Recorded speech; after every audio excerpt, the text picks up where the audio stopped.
Hello, അസ്സലാമു അലൈക്കും. എന്തുണ്ട് വിശേഷം? സുഖമല്ലേ? ഇതേപോലെ ഫ്രഷ് ഈത്തപ്പഴം എത്ര ആൾക്ക് ഇഷ്ടമുണ്ടാവും? ചില ആൾക്കാർ കഴിക്കില്ല കേട്ടോ.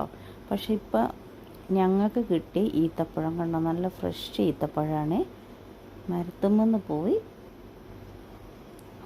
പറിച്ചു കൊടുന്ന ഈത്തപ്പഴമാണ് ഇത്. എങ്ങനെ ജ്യൂസ് അടിക്കേണ്ടതെന്ന് പറഞ്ഞാൽ, ഫ്രഷ് പാലിൽ 2 സ്പൂണ് പാൽപ്പൊടി ഇട്ടിട്ട് വേണം ഇതടിക്കാൻ.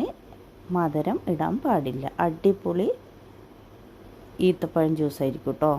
ഫ്രഷ് പാലിൽ 2 സ്പൂണ് പാൽപ്പൊടി ഇട്ടിട്ട് നന്നായിട്ട് ഈത്തപ്പഴം ഇട്ട് അടിച്ചെടുക്കുക. അങ്ങനെ പിന്നെ വൈകുന്നേരം ഷീജൻ്റെ കൂടെ പോയി അവിൽ കുഴക്കാനുള്ള പരിപാടിയാണ്. കുഴക്കൽ ഞാനാണ്.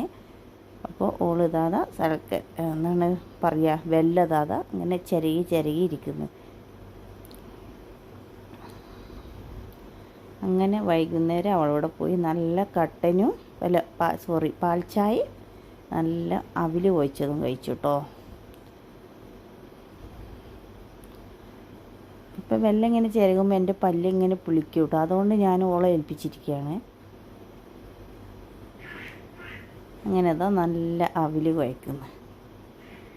അടിപൊളി അവിലാണ് കേട്ടോ. ഇന്ന് അവിടുന്ന് കഴിച്ചു ഫുഡ്.